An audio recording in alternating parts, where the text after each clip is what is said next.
Good to see you. So if you got a question, go ahead and stand up and ask it. There you go. Hey, Mike. One question I had, just tracking with everything that's been going on, 40-year anniversary. I think the leadership team has shared this sentiment of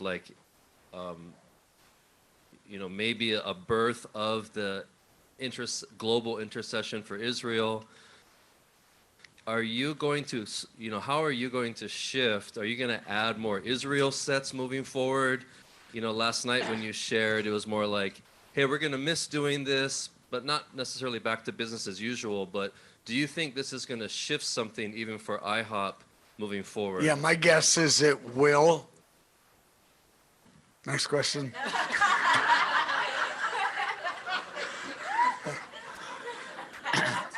I was being a smart aleck just on purpose for humor. We will, after the end of this, this I'm glad is over is the fasting and the super long days. That's the only it that I'm glad is over. How many of you glad that part's over? But the long days has a community dimension to it, so that's cool. But you only have so much bandwidth to do this for so long, because you got other responsibilities, you got family dynamics, you got lots of things going on, and you can hold on for 21 days, but you just can't do it a lot longer than that, just the human dynamics. So that's the part I'm glad is over, is that intense human dynamics. But the community part, I'm not. But what we'll do with IHOP, our leadership team will meet. We have several different levels of leaders. We got 5 or 6 different leadership groups. We'll all be talking because we're all alerted, like Stuart said so well, that this 21 days is going to reveal IHOP to IHOP. And so I think that we're catching more. And so undoubtedly there will be expressions that will be more focused, more intense, but I don't know what they are, because they will be the fruit of collaboration probably over the next number of weeks. And so, but I'm anticipating good things coming out in the wisdom of God in this. And I'm going to just tease out one word you said, just so everyone's using the very specific terminology. It's that this 21 days is not starting or birthing Prayer for Israel, because Prayer for Israel has been going on for 40 years, for thousands, not thousands, hundreds for 40 years, and thousands for 10 years, or more. What this is a catalytic moment for an escalation in the global conversation. And because I know lots of groups that are really faithful, and I don't want them to think that we think now it's beginning. Well, bless your skinny little heart. I'm glad that you think. No, anyway. So I've just been real careful about that I'm using the word an escalation, a catalytic for an escalation of the conversation. And when the conversation increases in the global body of Christ, the prayer will follow the conversation. Because millions of believers don't know the Israel narrative, and the reason they don't know it because their churches have been totally silent. They're not against it, they're just totally silent. Some are against it, but most aren't. They're just silent. So most believers are not engaged with Israel simply because they don't know what the verses are. A little bit of conversation, and this will change dramatically quickly, because there's so many verses. And people that love Jesus in the Bible will go, I joke and say, well, when did that verse get in there? And they'll say, I had no idea there was this many passages. So once they start the conversation, they'll discover the passages, even though they might push back for a little while. Because at first, folks that just find out, if they're normal human beings, they'll be a little bit defensive, like, oh, so now that you're focused, we missed it? Is that what you're saying? No, that's not what we're saying. And so there'll be a little pushback. Oh, we have to do it because you did it. But a little bit of time, that pushback will get minimized, and the conversation will escalate, and the Bible verses will be clear, and we're going to have an army of intercessors, of millions of people. If I was guessing, I would say in the 10-year period, the 100 million will be in place of intercessors, not just the conversation. So that's a little bit more of an answer that you're asking for. Go ahead. Just this is all new to me, and so I feel like I'm just beginning to enter into the conversation. Yeah, I totally understand that. But I'm really sobered by it as well. Hearing Joe Richardson, See, and you're the perfect example. I'm going to take a picture. That's a snapshot. I'm very sobered. I'm brand new. That's what will happen to millions of people very soon. That very conversation. Yeah. Thank you for being my illustration. I appreciate it. Okay. Well, I don't know if I want to be that.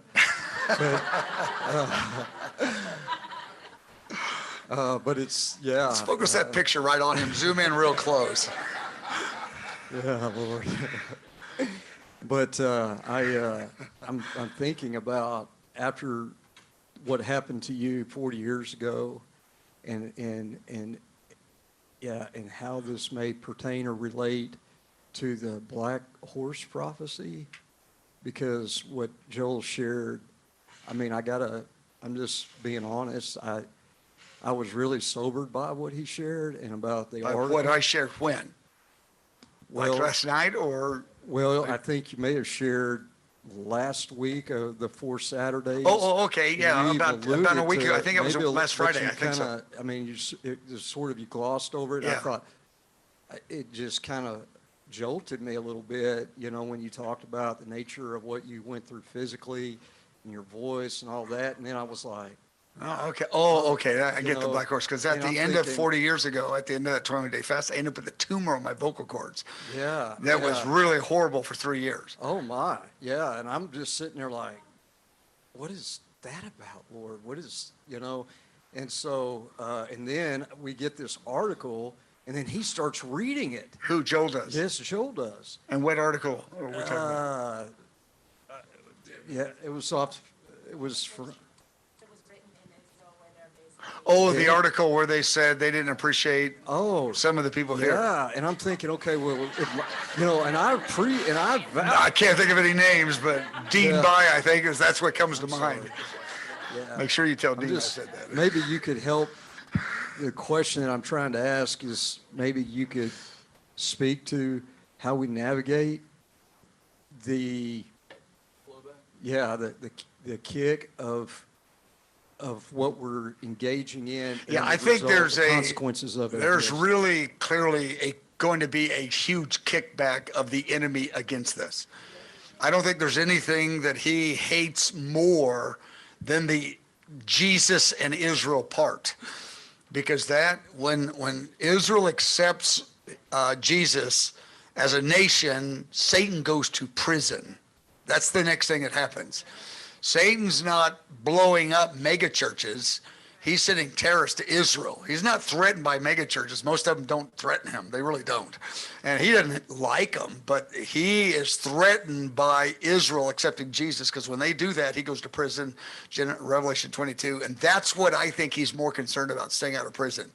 Because if he can stop that, then maybe he can alter his future. I don't know what he thinks. But so, Revelation 12, most of you know that passage a little bit. I mean, some of you a lot, and some of you think, yeah, okay. It's the woman with the man-child. And the woman is the man-child, and the man-child's Jesus, and the woman's the remnant of Israel. Not just Israel per se, not just political Israel or just Jewish people in total. It's the remnant. It's the group that says yes to the Lord. And that's the woman. And at the end of the age, that woman is verse 13 to 17. That woman, Satan, the dragon is going after her to destroy her. And then the Lord protects an element of her, not entirely, because many of them are really hit by the enemy in Revelation 12. But that's the most graphic picture. Well, there's others really graphic, but I mean of Satan himself raging. He said he wants to release a flood of trouble to drown the woman. And then the Lord protects the remnant, but then Satan turns his attention on the rest who believe the testimony of Jesus, meaning the Gentile believers that have been helping the woman, and he goes after them. So that's what he's most focused on, in my opinion. But he has more than he can multitask. He's not only focused on Israel. He hates us. He hates unbelievers. He hates demons. Demons hate demons. I mean, they hate everything. And so it's not like that's all that he cares about, but I think that's what he cares most about. And so, as we take a stand for this, the glory of God will increase in the end time church, for sure. When we stand for Israel, more believers, there'll be a greater spirit of revival in the nations, unquestionably. And there will be a greater boldness to stand for Israel. There'll be a greater counterattack, but then there'll be greater miracles. It all goes up together. I mean, it just keeps intensifying the measures of it. So yeah, it is serious. It is no question about it. Mike, we have a few online questions. Lau is asking a two-part. He's asking you, why do you place the timing of the seals when you do? And how will we know when the first seal is opened?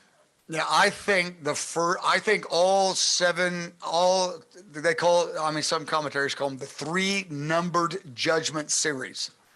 Okay, because there's the seal series, and they're numbered. There's the trumpet series, it's numbered, and the bowl series. I mean, obviously, we know those three terms, and they each have seven. So some commentators, and I like it because it makes you understand those numbered judgment series. There's three series. You see them distinct from some of the other judgments that are in the rest of the prophetic scriptures, although there's undoubtedly overlap of them. But when you say the numbered judgment series, you get real specific on the seals, trumpets, and bowls.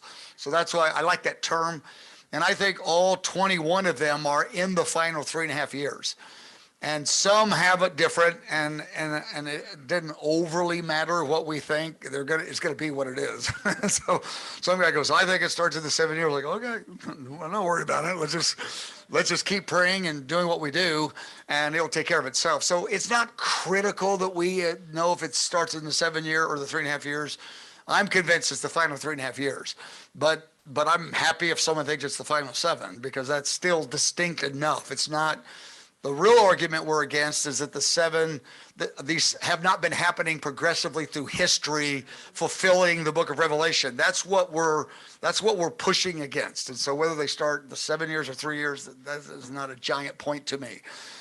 But one reason I think they start in the last 3.5 years is because I think what happens at the 7-year mark is the world peace and safety. And the world peace and safety, the 1 Thessalonians 5, verse 3, when they say peace and safety, and that they are people who are outside of the biblical narrative. That's the they, the people that are outside of redemption and Jesus. I mean, they're not saved yet. Many will get saved. But they're outside of Jesus' leadership. That's the they Paul's talking about. And they have world peace and safety, and they are saying it, and they're happy. That doesn't sound like the seals are happening. Because in the seals, I mean, the fourth seal, 1/4 of the earth dies. Like, that doesn't sound like world peace and safety to me. And because it isn't. And so, and the first seal is the white horse. I'm convinced that's the Antichrist. And the Antichrist is released on a global stage. Because the Antichrist will be in the picture, and he will be the one, the primary personality, engineering the world peace and safety. But he will be presented as a man of peace. He'll probably win a bunch of Nobel prizes, as the most amazing man to cause the economy to recover, to settle peace in the Middle East. I mean, he's going to be like a hero. So he's clearly not the Antichrist in rage, which is, I believe, the first seal is that. And so the world peace and safety is one of the big reasons why I don't think they started the 7 years. And so I forgot the question.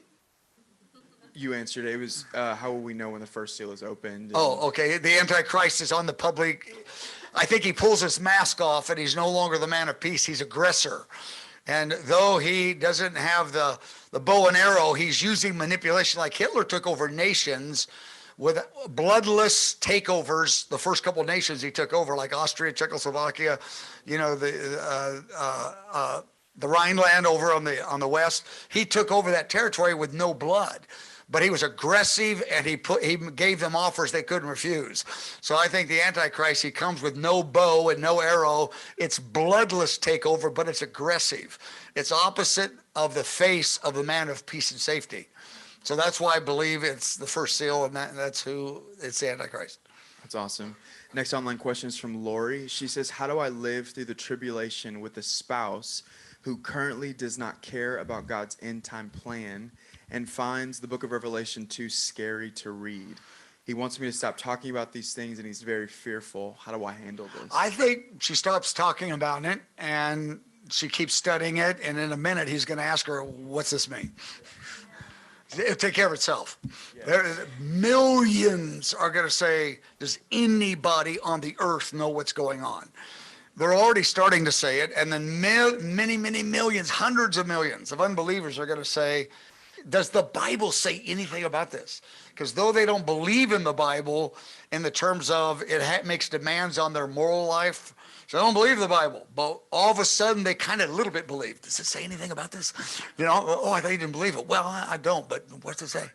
And so they're not as convinced atheists as they kind of claim they are, you know. And so when the angel said in Daniel 11:33, which I'm sure you hear in this intensive over and over and over, that the people of understanding will teach many. And when an angel, a mighty angel says many, you could make that capital M-A-N-Y. I think that's hundreds of millions. Hundreds and hundreds of millions are the many, and many will be unbelievers. And I believe that the end time scenario of the Bible when it happens will be more convincing to unbelievers than we think it will. It will win many of them, because more fearful to them than the judgments of the book of Revelation is the train of history's off the track and nobody's leading it. That's scarier than the judgments. Like, does anybody know where this is going? Because though the judgments are intensified, then they begin to read them in context of destroying the Adolf Hitler guy, because the judgments are focused on the Hitler guy, on the Antichrist, and these unbelievers, they won't like him. They'll like him at first. They'll go like, this guy, this is not good. This is not good at all what he's doing. So when the judgments hit his resources, which particularly that's where they're aimed at, is the Antichrist empire's resources, these unbelievers will start going, go God, go. I don't really believe it, but go, keep going. And they're going to shift their opinions. They're going to shift their attitude, because then they see, well, if the negative part's real, then the positive part. There's a new Jerusalem at the end. That sounds pretty cool. There's the Garden of Eden. That's where, wow. So I'm not very concerned about the state of mind of unbelievers that are locked in against it, because the escalation is just beginning, and there are a whole lot of attitudes are going to change. But if I was the lady, I would not push it. I would study it and talk about it, and I would have answers available, not push it, because telling somebody a story they're not interested in never works. And especially if you got kids, you know that, you tell them a story that they're not interested in, it's not going to go anywhere. And so just let the hunger be awakened in by the events of the earth. Awesome. This next question, several people are asking this. They said, Mike, a couple of days ago you mentioned a scripture as being, quote, the end goal for Israel. Can you give us that reference again? Let me think. Knowing me, there's about 10 of them I would think of. I mean, it'd have to be all Israel gets saved. I mean, I don't know. Tell them it was a long 3 weeks. I was doing an app every day for like 10, 15 minutes. I can't remember what I said on day 8. Yeah, that's okay. But if they can get one phrase, then I can answer it probably. But I'm a little bit spacey Sure. right now. We'll let them come back in. Hey, tomorrow's day 21, right? Or is today? Someone says the day's 21. Is it today or tomorrow? I don't know when it ends tomorrow. That's all I know. I don't know when 21 is, but we're getting close. Sophrony asks, through your daily updates these 21 days, you spoke with lots of optimism and hope. Oh, good. I thought I was a little grouchy personally. That makes me happy. But also sobriety about what we may see after the fast. Could you please expand on the sobriety side and what the watchmen should be watching out for? I'm thinking especially of Revelation 12:12, what happens on the earth when the dragon and his host. Well, and that's the passage I looked at, the dragon after the woman. And that's in verse 13, but verse 12:12, it says, rejoice, O heaven, the saints, because Satan has now no longer in the mid-heavens. He doesn't, in the mid-heavens, we all know the passage in Ephesians 6:10-12, where the principalities and powers are in the air, the mid-heavens. And when they're in that position, the Daniel 10 narrative, the demon prince of Persia can stop an angel in that position in the heavens. But when they're not in that position, they cannot stop the angels coming and going. There's no hindrance. So that's why it says, rejoice, O heavenly realm, that you have total access to the believers now. There's no hindrance. But woe to the earth. And it's not just everyone on the earth, it's the earth dwellers, which is a lot of translations. It's the unbelievers, because he's coming with rage and he's super mad. And because he's trapped on the earth now and he doesn't have the position of power. So that's what 12:12 says. And so that rage is real, but the open heaven is real too for the saints. That's when I believe the Acts 17 to 21, the passage we know, your sons and daughters will all prophesy, and which is the Joel passage, but I typically go to Acts, although the Joel passage has a little more detail than Peter used in Acts 17, 2 verse 17 to 21. Joel 2 has a little bit more detail, so I like to go there, but here's the key phrase that we miss. It says, all of your sons and daughters will prophesy. And we kind of take that word generically, like, in every church of 500, at least 100 will. No, all 100 will. All, it's literal. Everyone will move in the Spirit. And so when we're thinking of the future with an open heaven, with angels appearing, everyone prophesying, I'm sure the levels will be different, but we can't fathom the amount of liberty in the Spirit with an open heaven. But Satan's on the earth and he's raging. But the church is really, wow, they're just absolutely invigorated and fascinated by Jesus' leadership in the supernatural dimension. So the heavens are rejoicing, and the people whose citizenship is in heaven, even though our bodies are on the earth, but the earth dwellers are fearful for what's happening. And so that's the Revelation 12:12 thing. So yeah, it's sober. And the sober part, I'll do my math. I do this math at every Zoom call, so some of you have heard it 3 times already, but it's the idea that if there's 5 million that did the praying, and it was well over 5 million, and the way I say it, I go, they all got 2 friends, so there's 10 more million in the conversation. I mean, right now, by the end of May, 10 million more. So that's a 15 million total in the conversation. What conversation? The biblical narrative of Israel. And once they start the conversation, they're not committed yet, but when they see those, there's 100 passages. That's a made-up number. It's more than 100. It only takes 10 or 20. And they go like, what?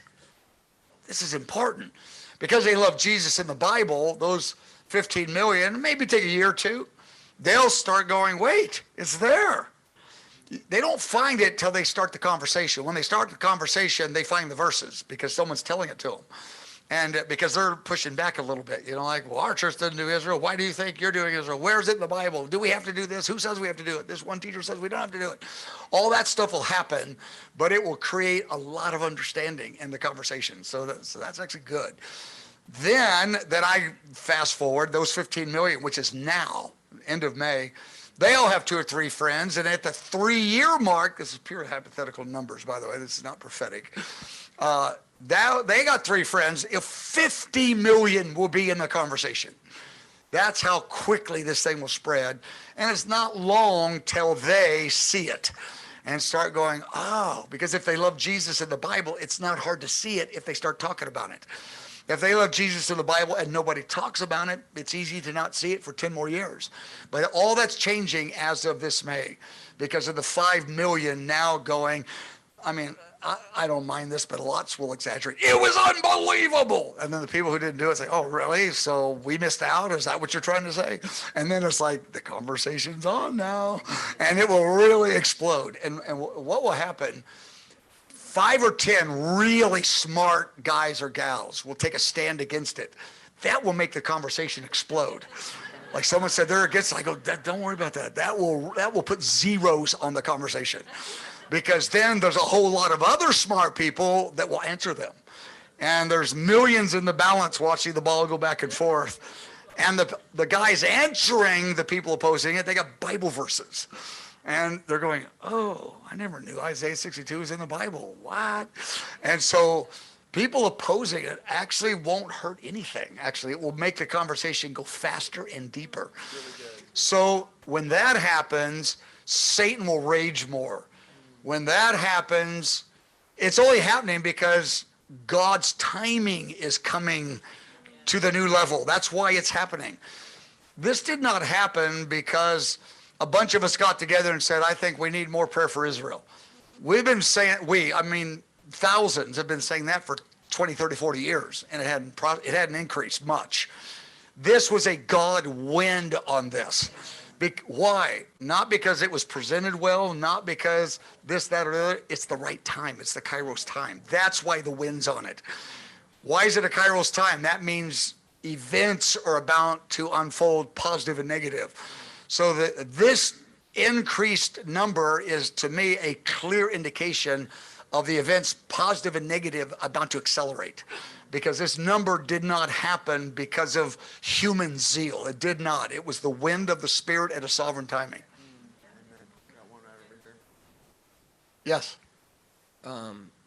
Given the inevitability of Scripture and how everything written must come to pass, how should we pray for our leaders if we think that the leader might end up actually being the Antichrist? Like when, like, someone's calling for world peace and it's happening, like, how do we navigate that in prayer? Yeah, I wouldn't worry about your leader being the Antichrist. I mean, I know you're having a little fun with that, but Well, I don't mean our leaders. I mean no, like, any world- leader, because there's only one. And the chances of you accidentally praying for him when he's 28 is not very likely, before he comes to world power. I wouldn't even think about that. I just pray for leaders, for salvation, revelation, spiritual wisdom. We even want unbelievers to have godly wisdom given to them, because that happens. In Proverbs 21, the Lord says the heart of the king is in his hands like channels of water. He can move those. And kings move by the Lord's prompting, even if they don't know the Lord, because the Lord's moving on the king. The king thinks, I got a great idea. The Lord goes, he thinks it's his idea. But God does it for his redemptive purposes. So we're praying for unbelieving kings and presidents or prime ministers, men and women, to get divine wisdom, not just the believers. And so we won't know who the Antichrist is, because he starts off as a regional leader, and there's 1,000 regional leaders, and a couple of them will emerge to the top, and you don't quite know which one it is. And so people have theories, and I say, I'm not concerned at all who it is until the abomination of desolation. Well, actually, that's 3.5 years after the world peace. The guy that leads the world peace conversation is the front runner for being the Antichrist. But knowing the Lord, there'll be 3 of them in that position. You're like, well, Lord, come on. There's 3 of them. Well, the Lord says, keep talking to me. I'll make it clear. Like, oh, come on. Just tell me the one. And then everybody will have a pick, and then it'll be the 4th one that's not even the 3. No, it really will be. That's just how it works. I'm like 0 for 100 on choosing right. Mike, that's awesome.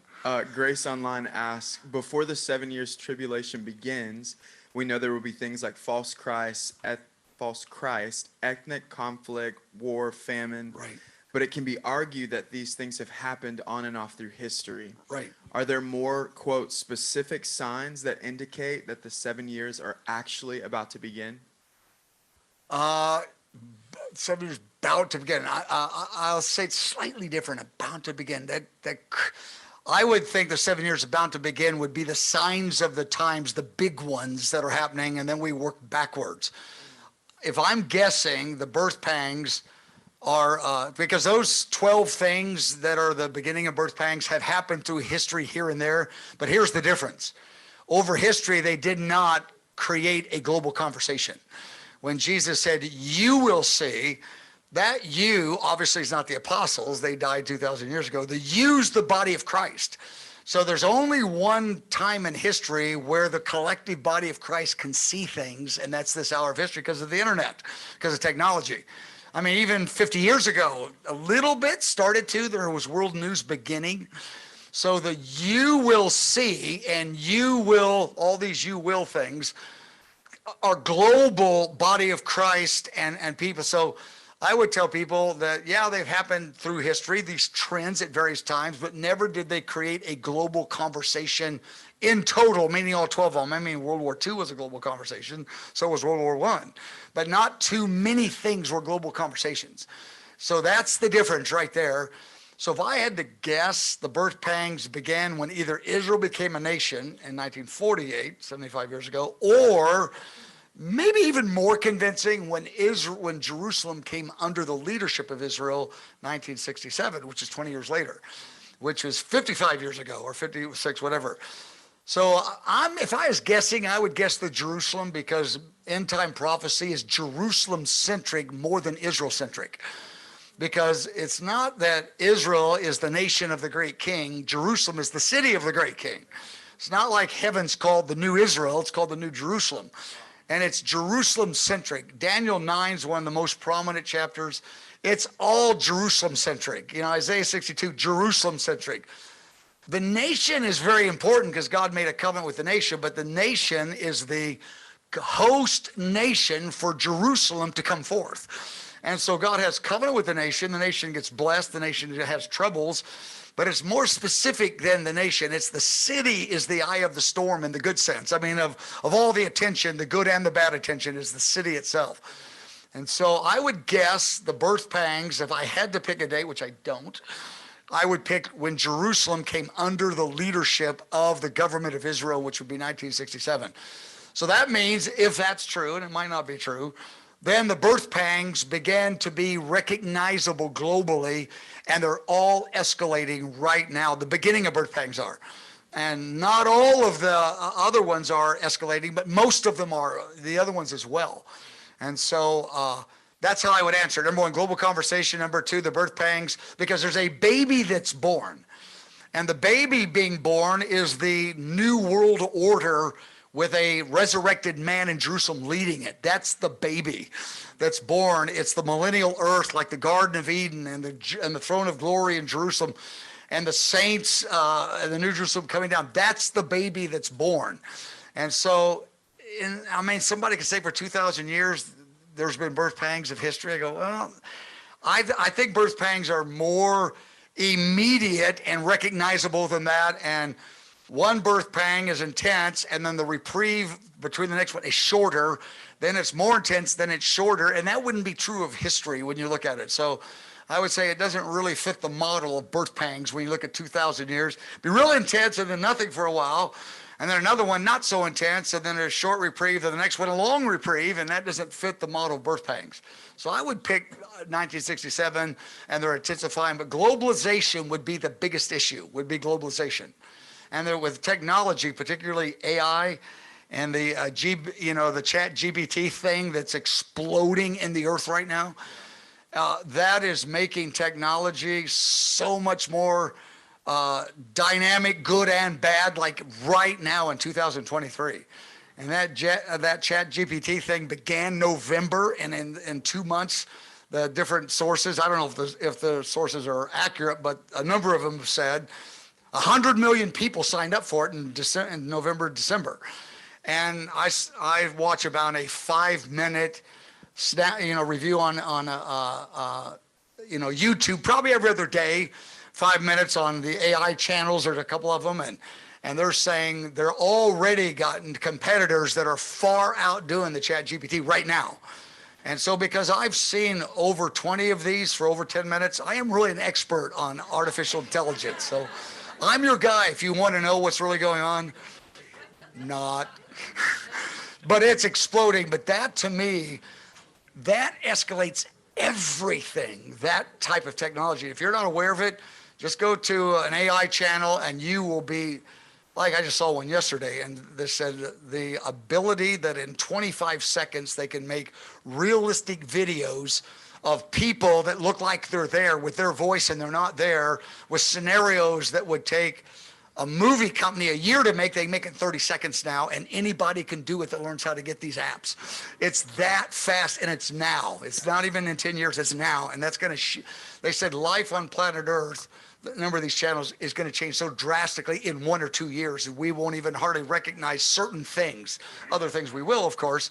But I don't know if they're exaggerating or selling their product, but no matter what, it's escalating incredibly rapid in a way you could not talk about over church history. Go ahead. Excuse me, one second. Oh, I'm sorry. Oops. Oops. Yeah, Mike. You know that guy, me, who doesn't keep the rules? Just a question. This historic moment that we are living, how do we connect that to, or how do you see that connected to Ephesians 4:13, the unity of the faith and the matureness? Is that where this is leading? Yeah, yes.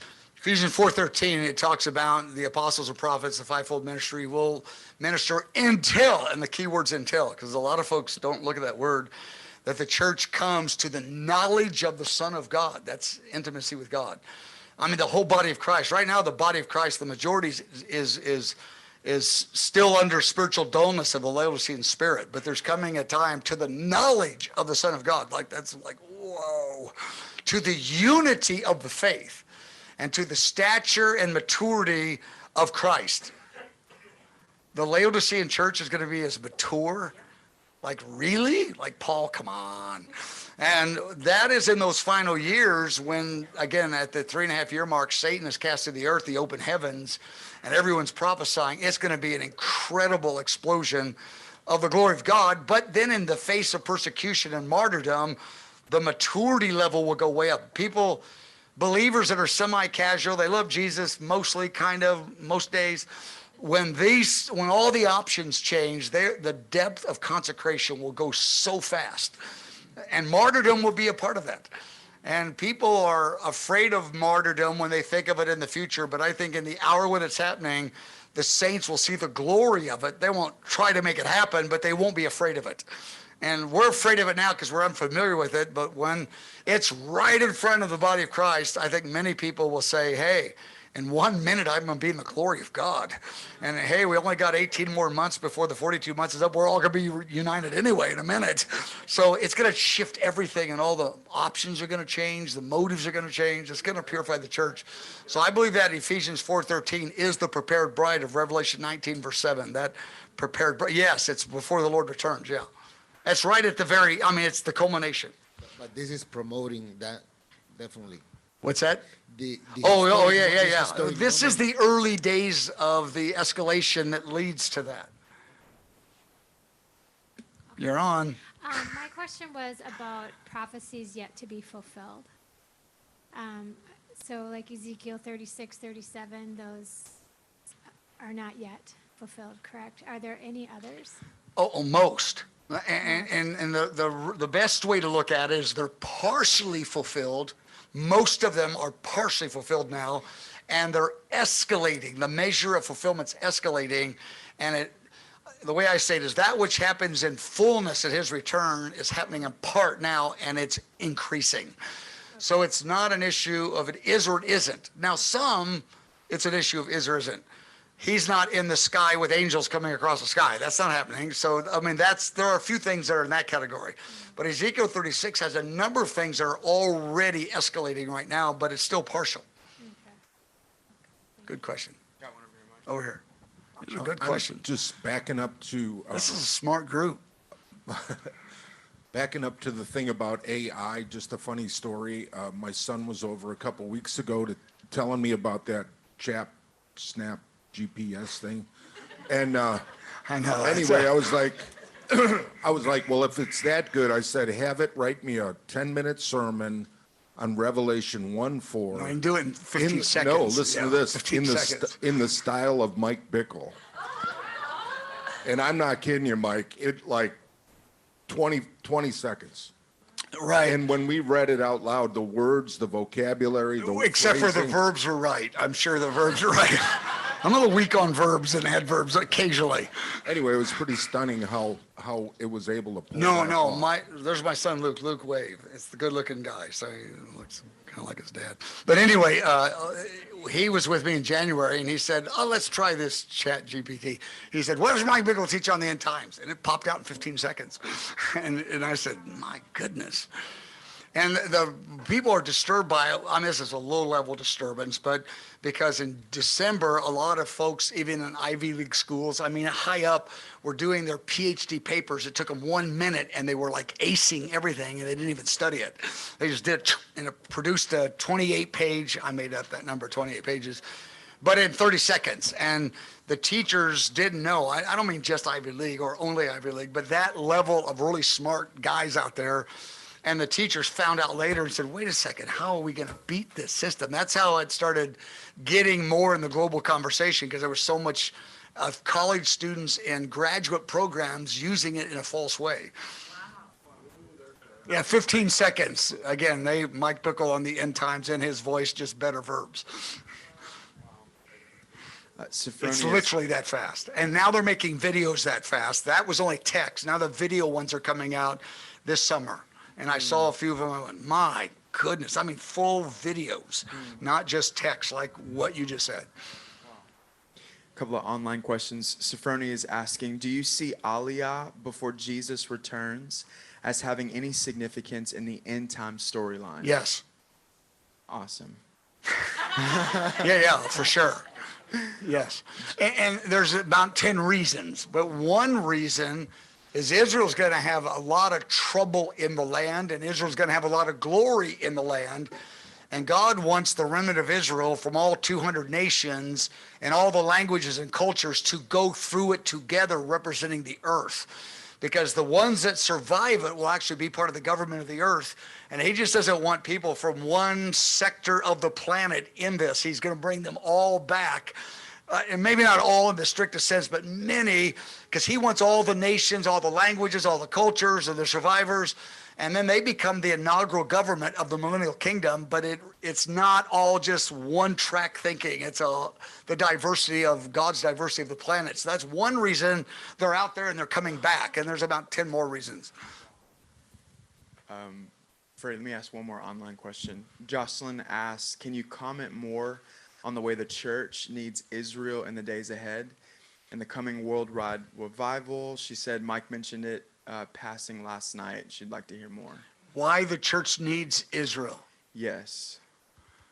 In the days ahead, in the coming. Well, no, I got an answer of that. I don't think it's what she's asking, but what I think I was saying last night was that the church praying for Israel results in a spirit of glory on the church. Not just praying, standing for Israel. It's more than praying. It's money, it's encouragement, it's lots of things. And prayer comes back on the church. I think that's what she meant.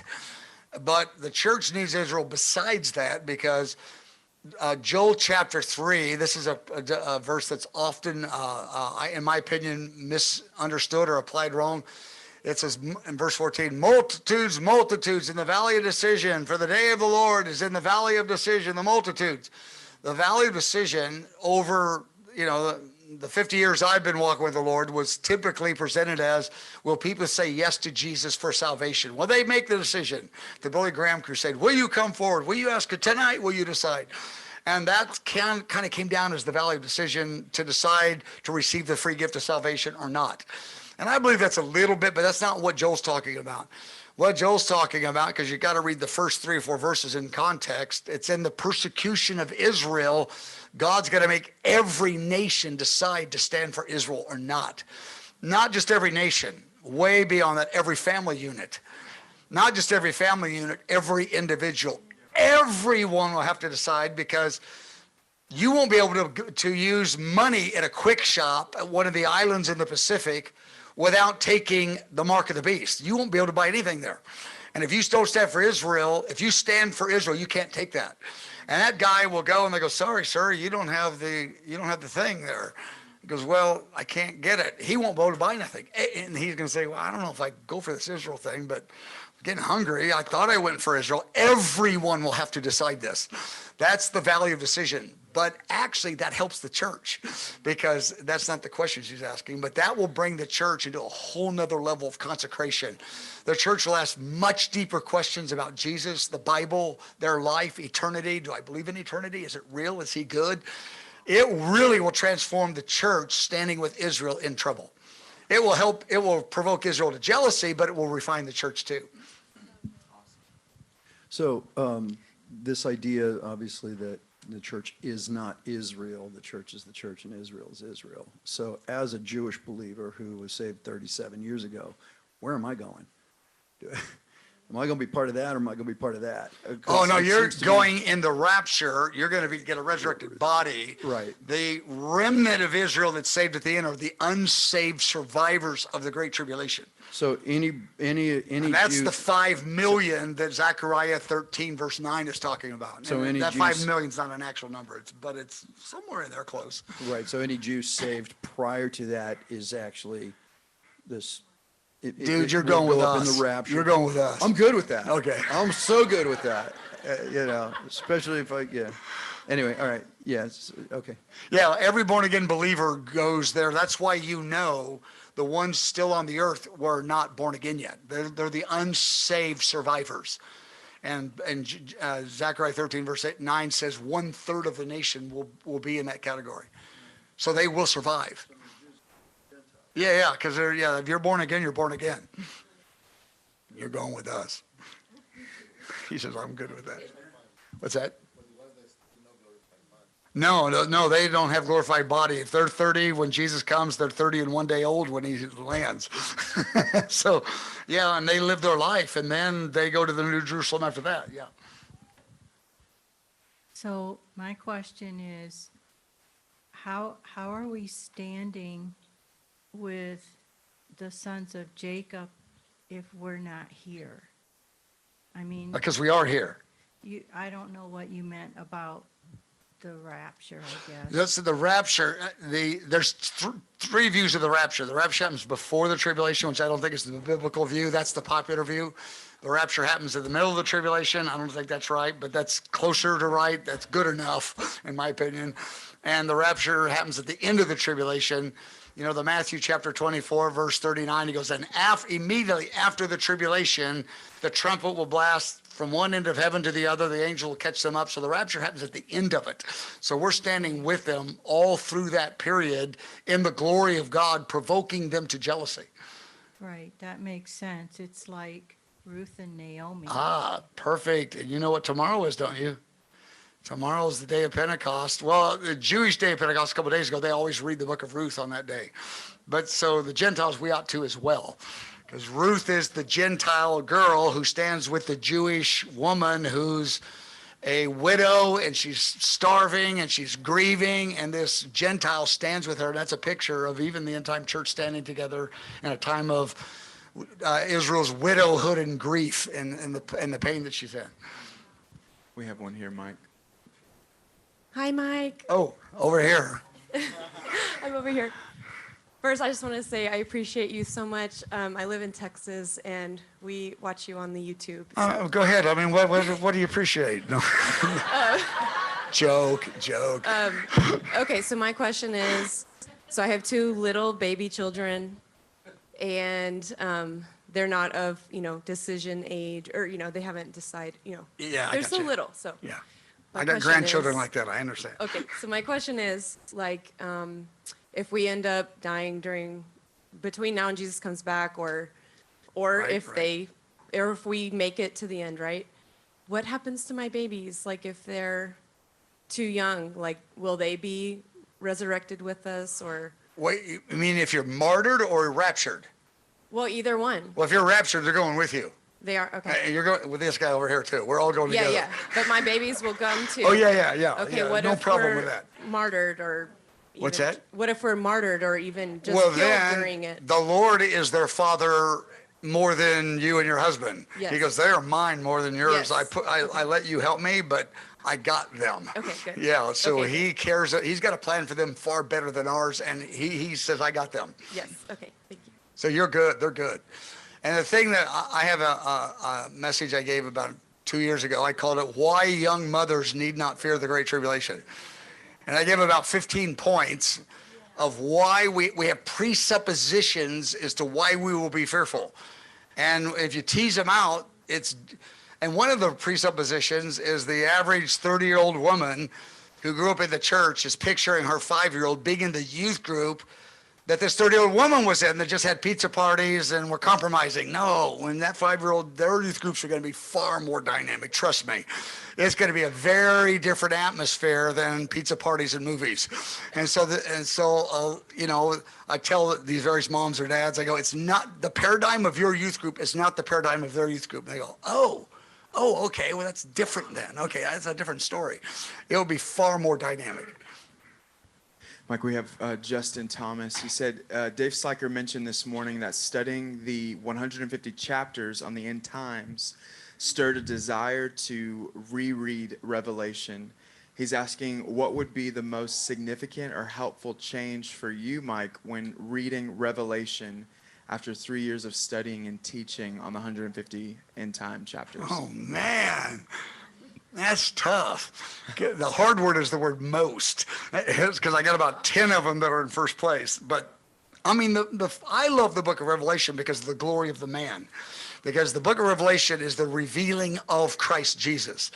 So I love the plan and I want to know the plan, but it's the man behind the plan that the book is about.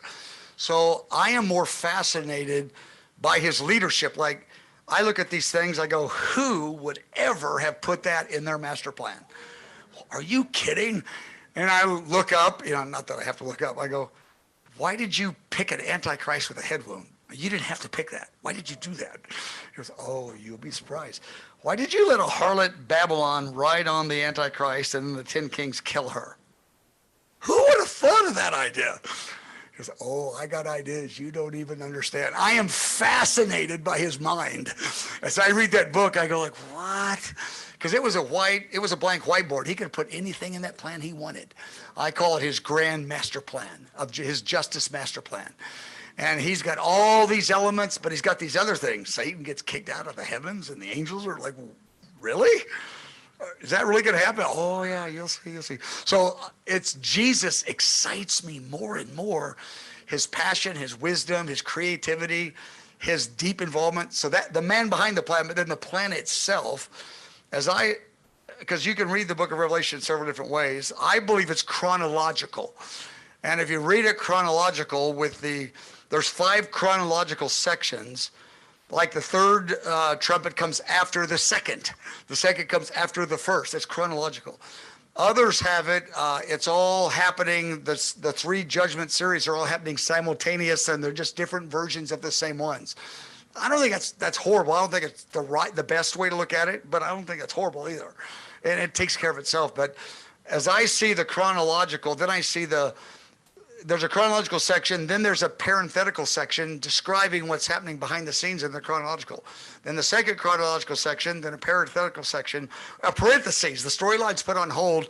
The angel tells John what's happening to the saints, why it's happening, what the enemy's doing. Then the third chronological, he puts it on pause, then a parenthetical section. That happens 5 times. Seeing that chronology and then the parentheses telling us what's happening to the saints behind the scenes and why this is happening is fascinating to me. So I like to see that more clearly.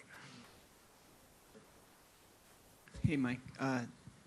I hear people, especially people that are talking about these things, bring up artificial intelligence, just like you did, Yes, conversationally. Did I tell you I'm an expert on it? I've seen over 20 10-minute Yes, units that's of it.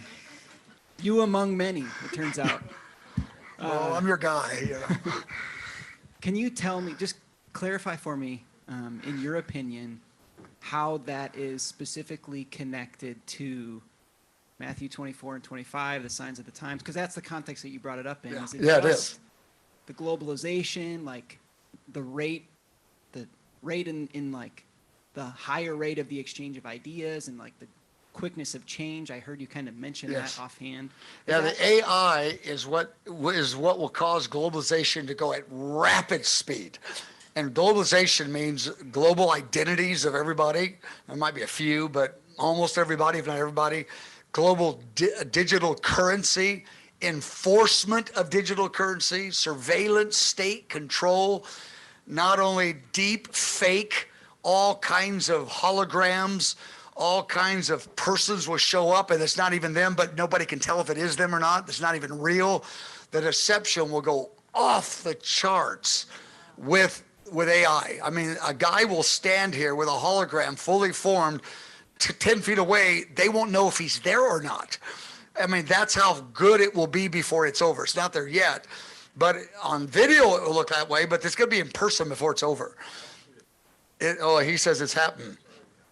Show me that 5-minute video, then I'll really give you the answers. But no, it really is. Well, there you go there. And but it's going to if it's not. But he says it is. And I've known Randy for 40 years, so I believe him. He's a smart guy. But my point being, then we go, how will we know? I'm glad you asked, because the dreams and visions will be happening everywhere. There'll be a prophetic spirit of the church like never before. We will have a spirit of discernment like way beyond what we're thinking. If we're thinking the enemy pulled off that, the Lord says, you think I can't beat that by the Holy Spirit? Are you kidding? There's no problem. There'll be so much divine revelation happening in that day that the elect don't have to be deceived. And so, but anyway, the AI will speed up the control, the systems, the enforcement, the deception, on and on and on and on. Okay. Hi.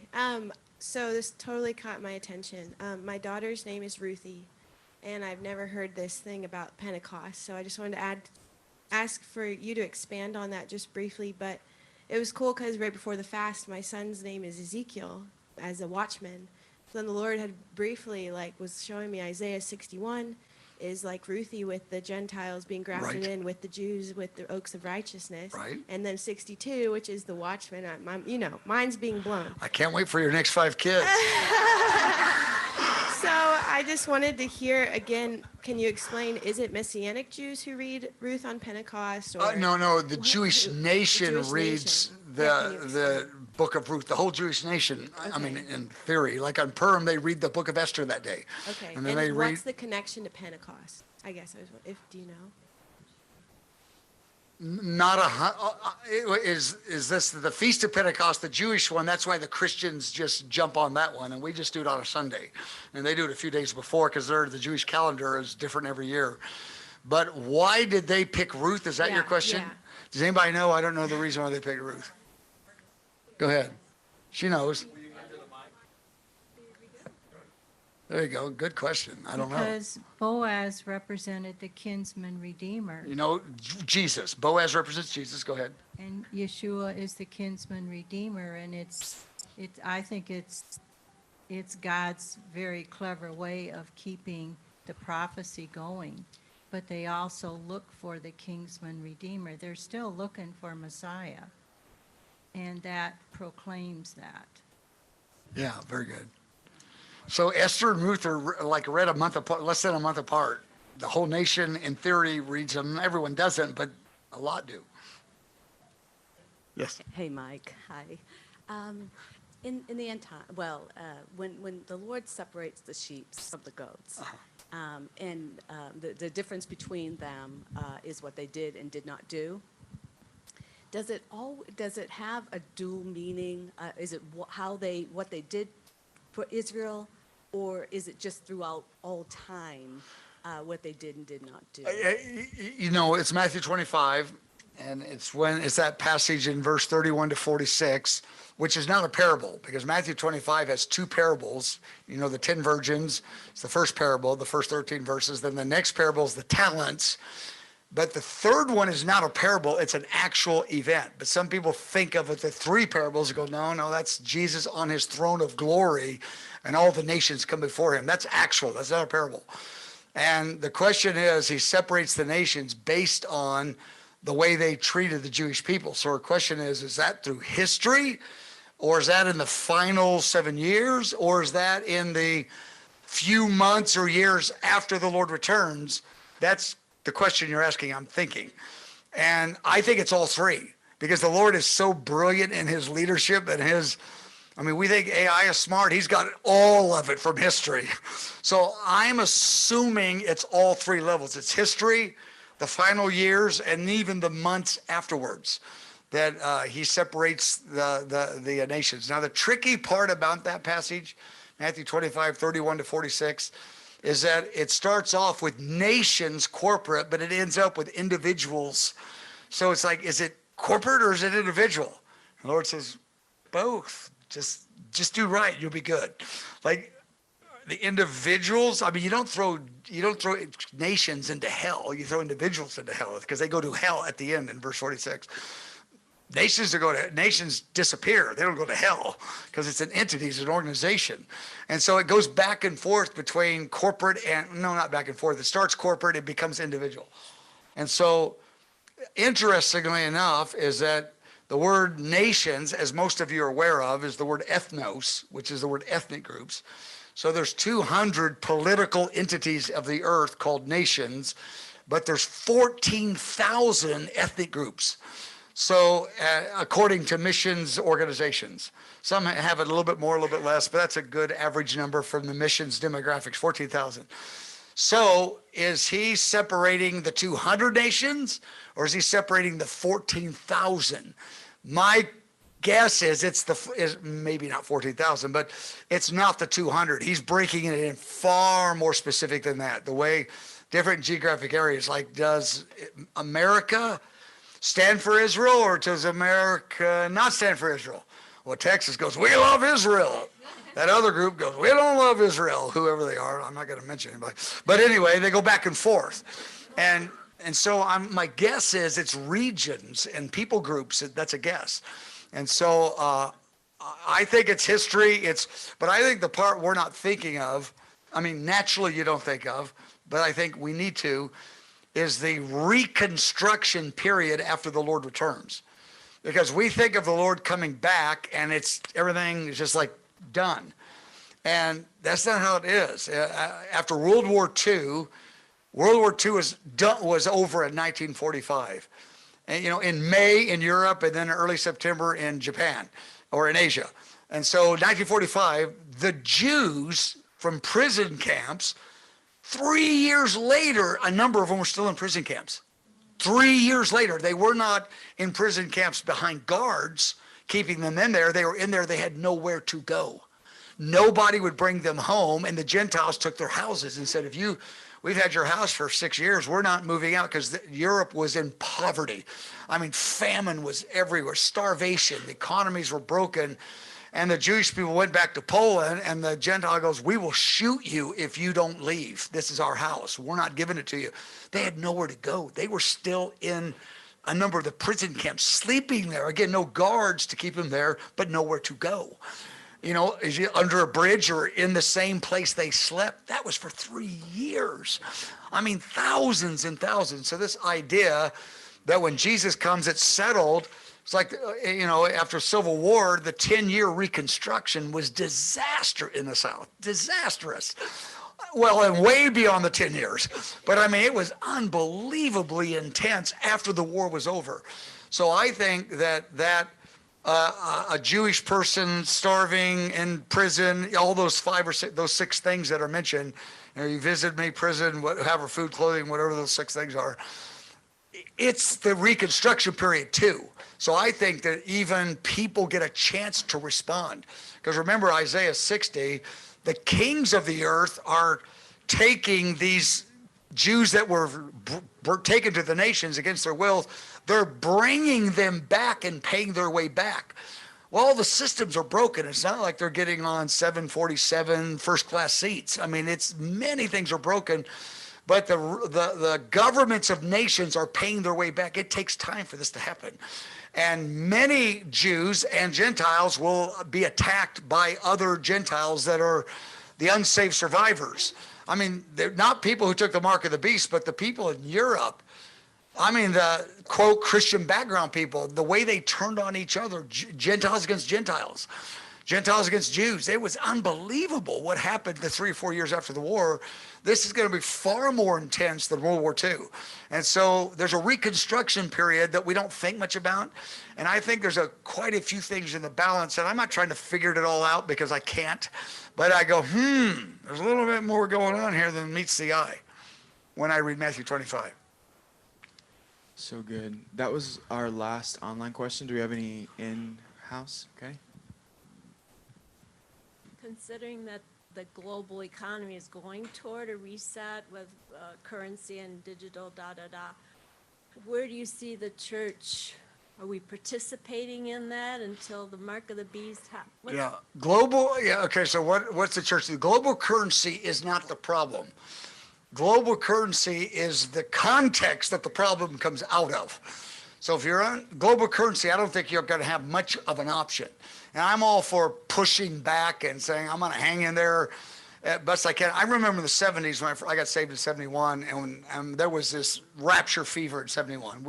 Everybody was pre-tribulation rapture in 71, 72, 73. How many can remember that? I mean, all the movies, there are about 10 movies, and wow, we were all excited any day now. And MasterCard came out, and I remember the craze. This is the mark of the beast. I mean, we were all thinking it. And we were going to take a stand and die as martyrs until we couldn't get on a plane. Then we got a MasterCard, Okay, well, I guess we're not going to die, but okay. I don't trust you, but then, well, I guess I'll go ahead and get the hotel room too since I'm here. And so everyone got MasterCard or whatever they got. I don't mean MasterCard versus the other, and then we found out, that wasn't the problem. The problem was the 18%. They didn't know anyway. The problem is that set up the next thing, that set up the next thing. It ends up it's about a 70 or 100-year trajectory, not a 5-year one that we thought in the 70s. And so the digital currency isn't the issue itself. It's an acceleration of the context of the problem, but not the problem itself. Like an embedded chip in your body is not the problem. The embedded chip in your body, there will be reasons people do that are good reasons, but it's the context for the bad thing. It's not if you have an embedded chip in your body, you're going to hell. It's if you make a covenant with the Antichrist, you're going to hell whether you have the chip or not. But it's not the chip, it's the covenant that's made to the Antichrist that you need to take the mark. Or you have to make that covenant to get the mark, but it's not the chip. And someone said, well, if somebody goes, I ain't gonna go for that chip, I go, oh, I'm all for you. I don't want to get it either. But, I could think of some person that's in some difficult medical situation, they get it, oh my God, he got the chip. Oh my God, it's too late. No, it's not. It's a medical thing. And so I would be very cautious and push back at every level, but those in themselves are not the biggest issue. It's where it's going because of that. And so we got to distinguish between those. Yeah, really good. Yeah, when it comes to like searching the scriptures for the end times message, especially for someone who's pretty new to it, I know there's the 150 chapters, and obviously you can just read many scriptures on it, but where do you recommend starting when it comes to, obviously you're very familiar with a lot of the scriptures and like what the end times looks like. How would you recommend starting that journey in the scriptures? Absolute number one, Matthew 24. Jesus, he lays it out 1, 2, 3, 4. I mean, he lays out lots of 1, 2, 3, 4 broad strokes, And Matthew 24 and the other ones, Mark 13 and Luke 21 are supplements. They give a few more details that are not in Matthew 24. Matthew 24 plus the other details of those 2 chapters, because it's the same message on the same moment.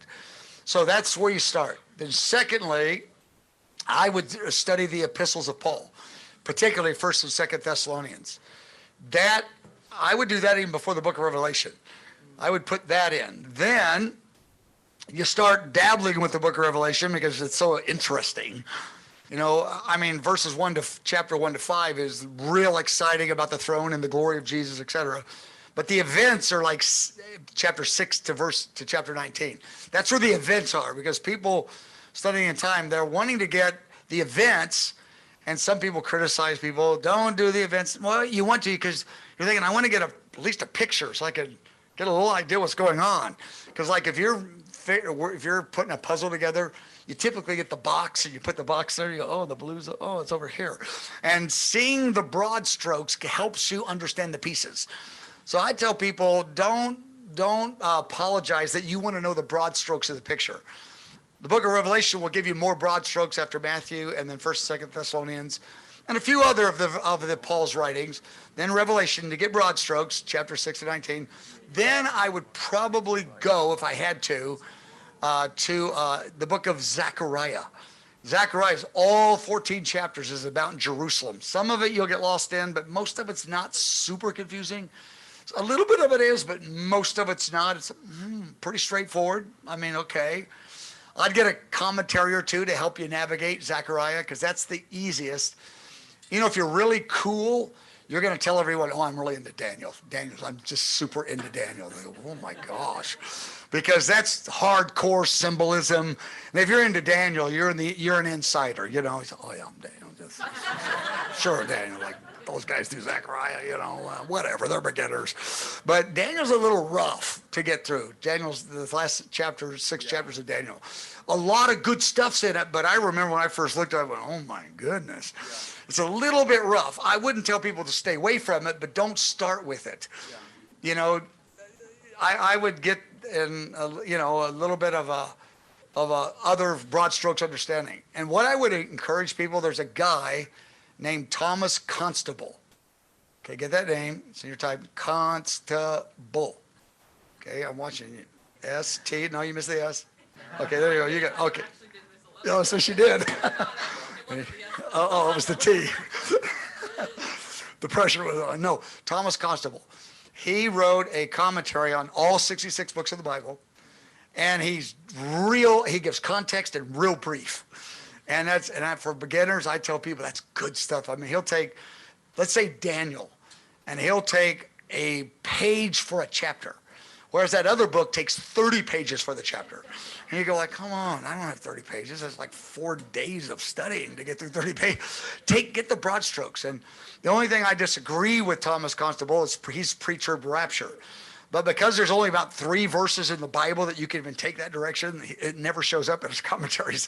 I mean, I know that's his position, but I never run into it. And there's a reason, because those verses aren't there. But anyway, so I recommend people to get his stuff, and don't worry about pre-trib rapture thing, because he gives context and he gives broad strokes. And like when I'm in a hurry, I'll go to him if I want to know what, just say, make up a chapter. Zechariah 8:9. I want to get the broad strokes. I got an hour. Constable will give you the snapshot right off the bat. And it's free. It's on the internet. And I just highly recommend him. Dallas Theological Seminary professor, good guy. Yeah, so that's where I would start. Right over here, Mike. Yes. Regarding the 12 tribes of Israel, but there's the lost 10 tribes. Yes.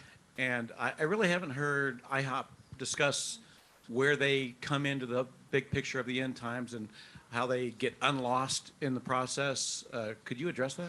Yeah, that's the sort of stuff only Stewart will figure out. I'm telling you, he's not the only guy that's going to figure out those lost tribes. And Stewart, they're not all Africans, okay?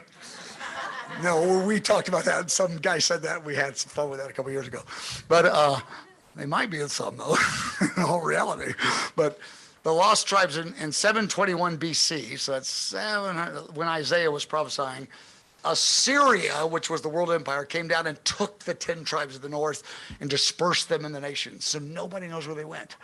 And so the 2 tribes, Judah and Benjamin, and the Levites were scattered among all of them, so the Levites too.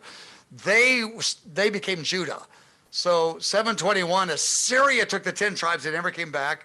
150 years later, Babylon took the other 2 to Babylon, but they came back. So the word Jews comes from Judah, because Judah was this big, and Benjamin was like that little, and so they called it Judah or Jews. So people go, where's those 10 tribes? They're spread about the nations. And we don't really have, some groups have theories and we don't, because they're lost in the intermarried of the nations, but God's database is perfect. And so I'm confident he's got it, but I don't know how anybody can figure out how we're talking 2,700 years ago, married deep into all the nations. The Lord knows. I mean, half of you might be Jewish and not know it. And so, no, I didn't mean to stir that up. But, we just don't know. And so our team has just said, you know what, there's 5 or 6 groups that really got theories, and they trace this. And I go, let's not speculate on that. There's so many other topics that have a bit more clarity on. Let's stay on those. That doesn't mean we won't ever understand a little bit, but we admittedly don't understand that much on that, because the histories, they're difficult. They're hard to know which ones are real, because there's 4 or 5 groups that oppose each other, and they claim to have the real data, and I'm not smart enough on those histories to know, so we haven't done a lot. Stuart, any ideas on that? Okay, but if anybody will figure it out, it will be Stuart. Okay. Actually, he would be the one. You mentioned the 3 years that the concentrated camps still focused there because they had nowhere to go. What happened after those 3 years, just in efforts to understand how history unfolded and possible What happened parallels? after 3 years? Something amazing. This guy named Harry S. Truman from Kansas City caused Israel to become a nation. That's where they went. They went to Israel. They were stuck in camps. Not all of them, but many of them. It was horrible. Horrible. It's like Syria. The 5 million in Syria drove over to other nations. A couple of years ago, and they were stuck in refugee camps. Horrible. It was that they're either refugee camps, but a number of them were still the prison camps, because they had no shelter besides those whatever places, that they were staying in. But when Israel became a nation, they started coming back in mass numbers.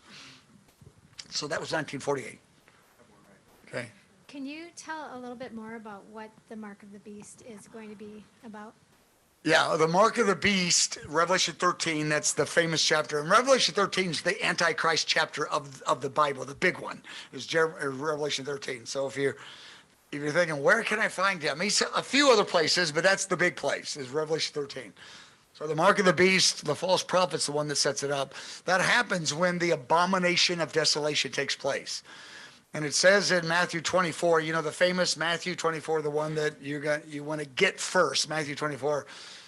In verse 15, Jesus said, this is the only thing Jesus ever said. He goes, when you see the abomination of desolation, then you will know. And what is the abomination of desolation? It's when the Antichrist goes into the temple in Jerusalem. Because he's been a man of peace for 3.5 years. 3.5 years now, he pulls his mask off. I don't think he really pulls the mask off, but you know what I mean. He pulls it, and now he's a man of war. He walks into the temple and says, because he's let the Jews rebuild the temple, or maybe they've rebuilt it before that. Maybe they've done that, but he lets them start the sacrifices. Then he goes, no more sacrifices. I am God. And the Jewish people go, like, excuse me? I am God. You will worship me. That's why it's called the abomination. It's the greatest abomination of human history. And not only that he claims it, that at the point of death he enforces it. That's why it is the abomination, the greatest one ever. And that's what it is. You will worship me or you will die. Now, many don't die because he can't round them all up in time. But he goes after to kill whoever will not. But he never, ever succeeds. I mean, he kills a lot, but he never gets most of the earth. But he's trying to. And so that's what the abomination is. He walks in and declares himself as God and creates an economic system with legislative enforcement to take the mark of the beast. You put the mark on here or here, and you can't buy or sell without it. And you can't take that mark if you don't worship the beast and call him God. So that's what the abomination of desolation is, and that's what the mark of the beast is in a nutshell. That make sense? Good. So that just really helped. So, so first of all, thank you for all the detail. This is mind-blowing processing, so period. Yeah, it just takes a minute. But just so you know, a year from today, you look back and say, that's no big deal. That's pretty straightforward. But at first, it's like, oh my gosh. But a year from today, it will seem so much simpler. Well, and actually, that's where I'm going with this. Oh, okay. Because what was just said there, even, it's just, the enemy is so not creative. It's just history repeating itself again. It's going against the first commandment, worship the Lord and only the Lord, and it's Daniel repeating himself, and the golden night, blah, blah, blah, blah. Anyway, so I get it. I love all the detail. I can handle that. Whoops. But I'm also a high-level person, and I also know all of us are going home. Yes. And I love how this School of Messengers overlapped with Pray for Israel, with the Israel fast. And I know my friends are going to go, so what is that all about? That's exactly where it's going. So I'm thinking, how do I summarize? High level. And we had a comment with Stuart, if he's still in here, that I think in my head I heard it as, it's not the philosophical, it's about the covenant. Yes. And what I also heard all throughout here, and when we left here, I'd go in the prayer room, and sure enough, they're praying covenant and singing, heart, and it's about God's heart for his family. Yes, right. And how covenant, we talked about, do we understand how these Messianic Jews are getting persecuted already?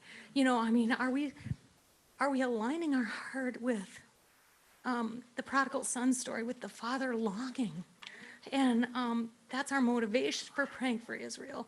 And I'm trying to figure out, is that the right summary? Yes. Is that the right message to be taking home? That's a good beginning, yes. How would you, so how would you expand upon that? That's what I want. I want my nuggets to take home. I would think you say something like this, that in the Bible, I don't have it all clear yet, but something about Israel, God is going to keep his covenant to Israel. That's the proof he'll keep his covenant to the rest of us, because he's a covenant-keeping God. And Israel's the story of God, because God takes broken, weak people, keeps his covenant when they sin. That's the story for the earth. But he puts it in a microcosm, so we can look at Israel and see our story there. So he keeps covenant to broken, sinful people who say no to him. He keeps going after them. So because he does that, we have hope, because he's going to do it to us.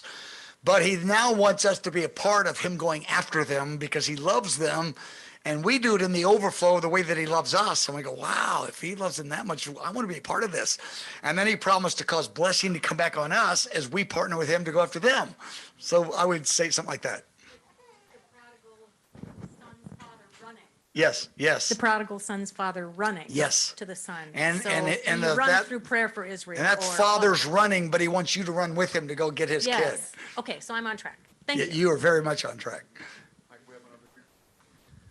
So my question is kind of more curiosity regarding the prophecy of 24/7 prayer on the Truman property. Oh. And so number one, I'm curious if you guys have an idea of when that's actually going to be happening. I realize buildings will have to be built and stuff. And number two, is that more of like an auxiliary thing with just focus on Israel, or is like the Redbridge Center going to move there, and that's just kind of what IHOP does from that point on when that happens? Well, the Truman property, Stewart, we're talking about you again, the Truman property, is leading a team of about 10 or 12 real high-level professionals. Meaning, what I mean by high level, they've got resumes. Most of them are, 60s and 70s. They got 30, 40-year resumes in construction and architecture and engineering that are like stunning. And they love Jesus, and they're working together on a plan. And they've been working for a year on it, and they know a whole lot more than a bunch of preachers know of how to do this. And so we don't know the details, but there's 5 or 6 things they're working on together of options. And so the speed of it, we don't know. They know more than we know, because things are always more complicated than we think. But the idea, we assume that our prayer room will move there. That's an assumption. That's not a fact yet, but it's an assumption we all have. And but it will be more than a prayer room. There'll be a number of things happening there beyond a prayer room. If you take the Redbridge Center, this is 3 acres, or some say maybe 4. That's 160 acres.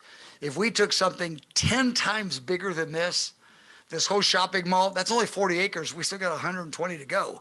So there's a lot of room to do a lot of stuff there. Where's the Truman property?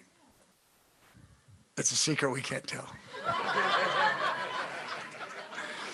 Hey, you guys, it's secret, okay? No, it's right on I-49. When you go to IHOPU, you've been to IHOPU? As you're driving towards IHOPU from IHOP, you look over there, there's Truman Shopping Mall over here, right? Can you see it? All those stores over there? Over here is the 160 acres of trees. That's the Truman property. It's also on the map that you were given. That as you drive there, it's as far as you can see. You can't see the back of it. It's further than you can see. It's all the Truman property. So I'm curious to know your thoughts on going back to like the mark of the beast and all of that and the whole like system, the economic. So we're moving off the Truman property already? Yeah. Okay. Just kidding.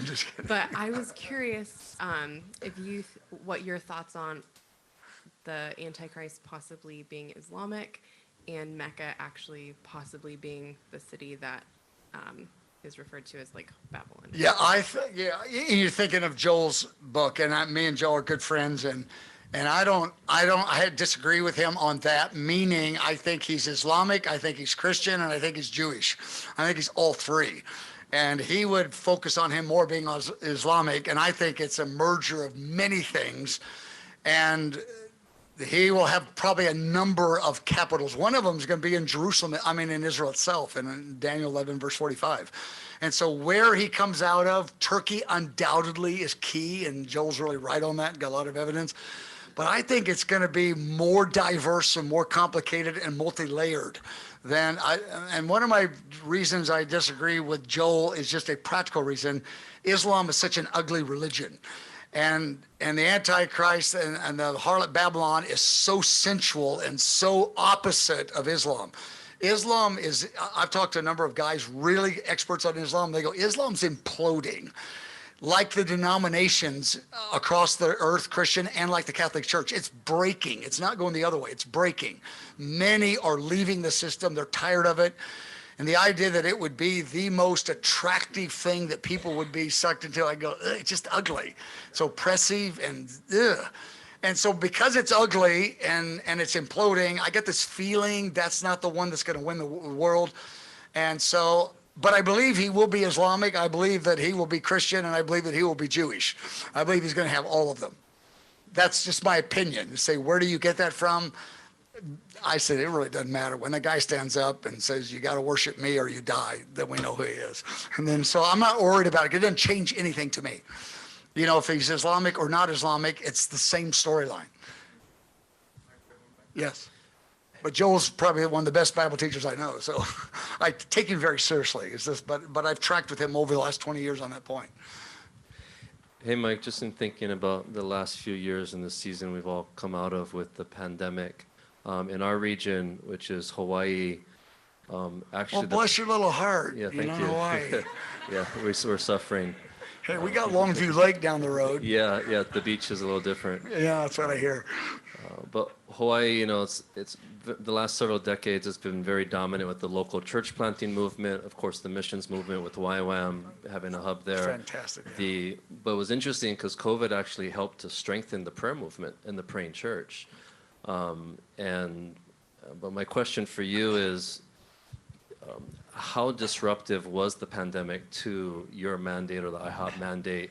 And has there been any leadership changes, you know, dealing with governmental compliance or just, you know, the crazy politicizing? Like, is there anything that you guys are tweaking moving forward, or, yeah, that's the question. Probably. That's such a broad question. It's hard to answer it with details, but I know one thing. The devil overplayed his hand, because without COVID, we wouldn't have Zoom technology all over the earth. Without Zoom technology, we wouldn't have 5 million people doing this Israel prayer. So whatever the devil did, it backfired on this point, because the body of Christ across the earth is talking, and it's normative now. And before COVID, there's no way I'm going to get on a phone call with a whole bunch of guys over there or hear sermons this way. Now it's so normal that none of us are afraid of it, or none of us are put off by it. So it really went the other way on the body of Christ in that one area particularly. And so I think there's probably a number. I don't have just the 1, 2, 3 that comes to mind right now, but I mean, a lot of compliance, that's really bad in the globalization, but the globalization is going to happen.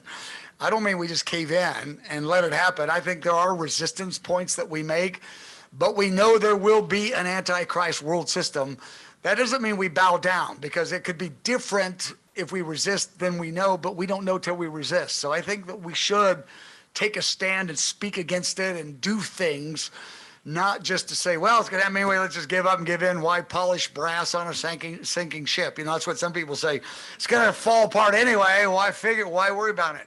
Because you don't know what region there will be a redemptive breakthrough and not fall apart, because all of the regions of the world will be different. You know, like the verse that says, as the waters cover the sea, the glory of God will be like the waters cover the sea. Well, the waters, some place are 5 miles deep, other places they're 5 feet deep. Some places the water is dirty, some places clean. Some place the water is cold, some place it's hot. Some place the wind is blowing, some place it's not. Everywhere is different. And the glory of God, there will be depths of the glory and depths of depravity, and the region next will be different. So we should push for everything righteous. You never know what your region might do. And because it will be like the glory of God's like the ocean. There's diversity everywhere. And so that's why we keep staying in the battle, and we keep pushing forward righteousness, and we don't quite know. So we don't give in, but we do know there will be a world system. Okay, I'm extremely confused. So you were saying that if you get the mark, like if you have, not the mark, you said the chip. Yes. You get the chip when you like need to go to the hospital or something. Well, I mean, people have the chip now, is what I'm pointing at. What? So yeah, people have the chip now, yeah. What in the world? Not the mark of the beast chip. Okay, so so the chip and the mark are different. Yes, but the mark will use the chip technology. So it's okay to get the chip, but don't get the mark. What's the mark look like? I don't like the chip, but so I don't want to even say the words, it's okay to get the chip, but the chip is not the mark of the beast. Like, shuck it down. Like, what is the mark? What's it look like? Like, get with it, right? Yeah, like all the way down. Just Okay. say it straight. You saw that one movie, 666 on the guy's head, okay? You saw that movie? Yes. That's it. No, I think it will be a technology that is based on what the chip is now. But there are people that have a implanted chip in them because of health reasons, and they pass out, and the people have all their medical records right there. The doctor does, so it's very helpful actually in that regard. Right. There are people that have put, I mean, like the human trafficking it's dynamically hindered if the children have a chip. And so there's nations going, wait a second, we have problems that way more than other nations. So there's a number of reasons people are approaching this that are not in themselves evil. That's all I'm trying to say. And I've heard you say before, maybe like a year ago, or whatever, that we will actually know. Yes. We'll know. So you promise we'll know Yes. if it's the mark of the beast. Yes. Yes. Because now I'm worried. Okay. Hey, just say it clear. I mean, what are you trying to say? Come on, man. No, I love it. I love it. But it's like this. It's like some people think they're going to be tricked on the mark of the beast. It's like if somebody, in a fraternity goes to bed in his fraternity and they sneak in and put a wedding ring on his hand, he's not married the next day because they tricked him and put a ring. You got to actually have a vow and make a vow to the girl to get married. So if you fall asleep and they put a chip in you, I'm going to hell. No, you just. Yeah, somebody putting a ring on your finger doesn't make you married, particularly if you were sleeping when they did it and they did it as a prank. And so my point being, you cannot accidentally make a vow. Hi, Mike. Hi. I'm so thankful for you. Vice versa. I think we all are. My question is about Revelation 10 and the seven thunders. Yes. Okay. And so I'm just going to read it a little bit here. Verse 2. He had a little scroll open in his hand, and he set his right foot on the sea and his left foot on the land, and he called out with a loud voice like a lion roaring. When he called out, the seven thunders sounded, and when the seven thunders had sounded, I was about to write, but I heard a voice from heaven saying, seal up the seven thunders, what they've said, and do not write it down. Okay, so I'm wondering, so it seems like you're saying that the seven thunders you believe are people, but then Chris Reed, when he was here in March, he said the seven thunders were the seven spirits of God. And so I'm just kind of wondering about that. I think if I'm guessing, the seven thunders are seven messages. They're prophetic messages because the thunder is a declaration. So I'm guessing it's seven messages that probably are multi-layered, so it's not seven pieces of information. Like the Daniel's final vision is 3 chapters. It's not just one point. It's Daniel 10, 11, 12. So I'm thinking of that would be one of the thunders, not Daniel, but it's probably a multi-layer message and probably has angelic spirits and the Spirit of God connected to it in a dynamic way. So it's probably all of it's true, and probably people will be the voices that God will use. So it's probably people, a spirit, and messages. That's a guess. Mike, we have 4 more questions in-house and 1 online. Is that okay? Yes. Okay. I just wanted to ask if there's a cheat sheet that would look something like cause and effect. Pray for Israel, effect. Israel accepts, Satan goes to prison. Is there something like that we can just take and have conversations with people as we leave? In other words, you want me to just say it straight, right? Just have it very easy for us to listen. Check it down. I love it. That was very cute. But Stuart, did you take that challenge instead of figuring out the 10 tribes? Why don't we get a 1, 2, 3 thing first? No, I'm actually chuckling because you got a good dose of your own medicine on that question. Ooh, no, I like things 1, 2, 3, 4 like that. I do. We probably have it, but if we don't, let's get it. No, great idea. Really, really good idea. Who asked that question? Do you mind emailing us first? SOM@IHOPKC.org. Yeah, for real. We need to have just straightforward 1, 2, 3, 1, 2, 3. What? I absolutely love the School of Messengers picture with the trumpet. And there's no t-shirts, there's no sweaters. And I thought, looking at the store, there's a lot of merchandise that I'd love to buy, and there's nothing Alicia's there. got your back. So there, another one. Stu, we gotta get some merch. No, I think that's a great idea, actually. It probably really is. Oh, Have wait, one. someone, hey, we gotta lift that up. A bag, we got a bag. Okay. No, I love it, I love it. Okay, Okay, I love it. I am back to the Truman property. You're back to the Truman property, go Truman ahead. property. I have just heard little threads, bits and pieces over some years. And I hear you saying that there is a group with a plan. Hey, or let's turn our some mic up just a tentative- little bit, just so we can hear her a little bit better. Keep There going. is a planning group with plans. There's a very high-level professional group, meaning with Yeah. amazing resumes of 40 years each, most of them. Does this mean that there has been the Holy Spirit indicating more about specifics?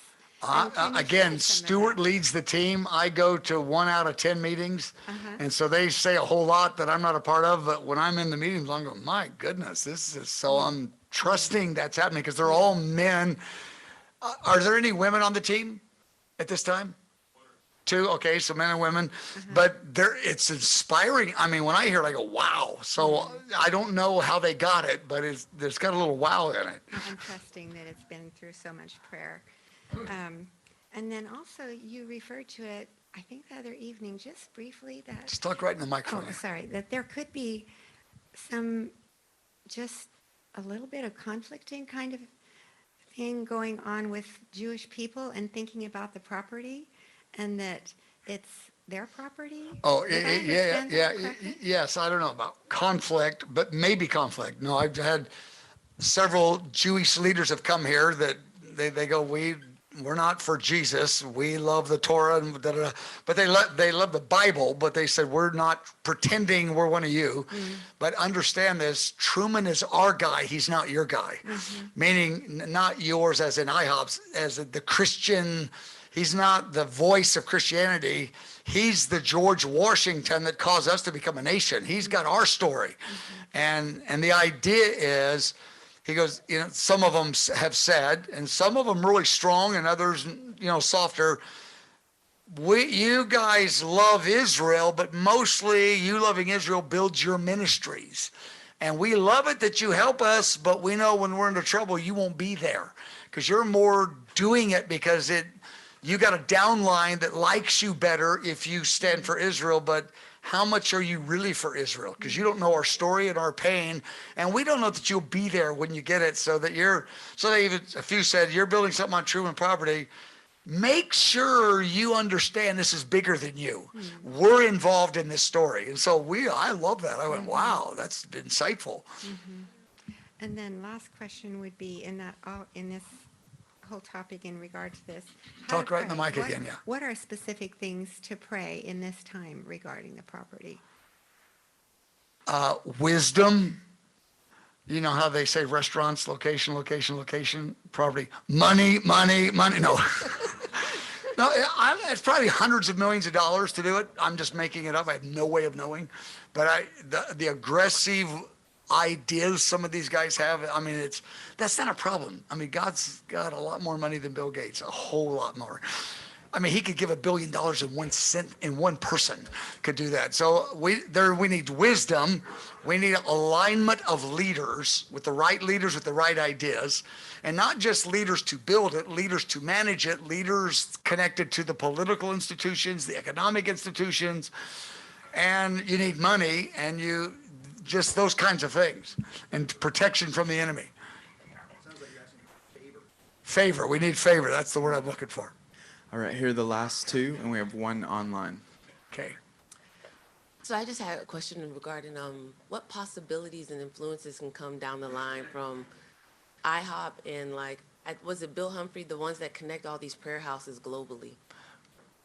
Billy Humphrey has some ideas about what's happening today and tomorrow in Jerusalem, right? Is that what you mean? Yeah, but just all these prayer houses connecting, like he had a connection as well with many prayer houses around. I would think it's just friendship, meaning I've always been an advocate the 24 years of IHOP that we don't want an organization. We just want everybody being friends and they run their own organization. And some have said, we think there ought to be a network and we're all in one. I go, nah, let's not do it that way. And so I think the network will be relational, not organizational with authority in it.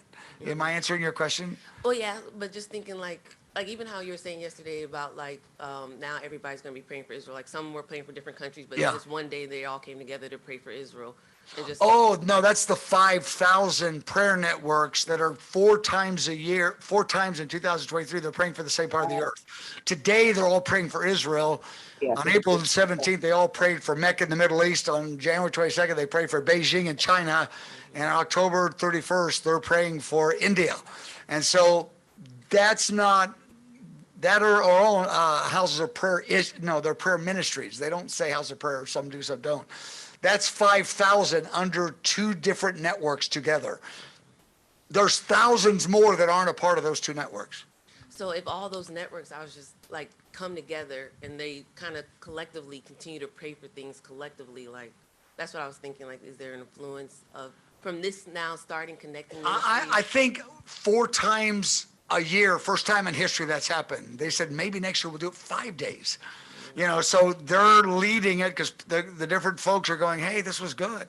Maybe we'll do 6 days. So, I'm not one of them. I'm following what they say. When they say, hey, will you join us? Like, of course. We got to pray. We got to pray anyway today. So, yeah, we'll join you.